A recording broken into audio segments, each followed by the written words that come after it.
ሚያቺ ነይስ የሻማምጪ ሸነነው ምን እያለ ነው ልጅ? አላቅም መሰለኝ ስላንቺ በያውን ነገር በዩ አልሰማም ነው ስለ እባክህ ተናገራውን ወራት አብዛ ስለኔ አታውቅም እንዴ? ማን እናንተ ሳንታ ስለቱ ጠቅነው ውበቱ የኮየው ካባነኛ ምን ይዤ አረ እባክህ ፍሬሽ ነህ አንተ ከጀብዶቼ ልንገረው እንዴ ሸነነው? አረ ይነገረው አረ ፍሬሽ ነው ምን የእንጀራ አባቴን አንገቱን ጠቅነው ማለት ነው። ስለኔ ነው ምጭው ያልሰማህም እዚህ ማ አረ በሽማ ታረግማ ለጂኳ እንዲ ወዬ ምንም አልሰማህም እ አረ ሸነነው ይነገሩ ልጅ ትቀጥልለት ፍሬሽ ነው ንገሩ ስቱን ነው ማለት ፖሊሶቹን አላ ወዬ አይላቸውም ማታ የገቡትን ማታ እየሰማው ነው።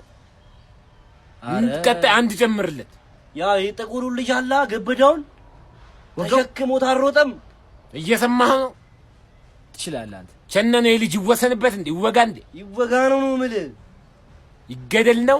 አረ ይገደል ትገደላለህ ማለት ነው። ቀድሜ ነው ሸክም አረገ አባቴን ትገደላለህ ማለት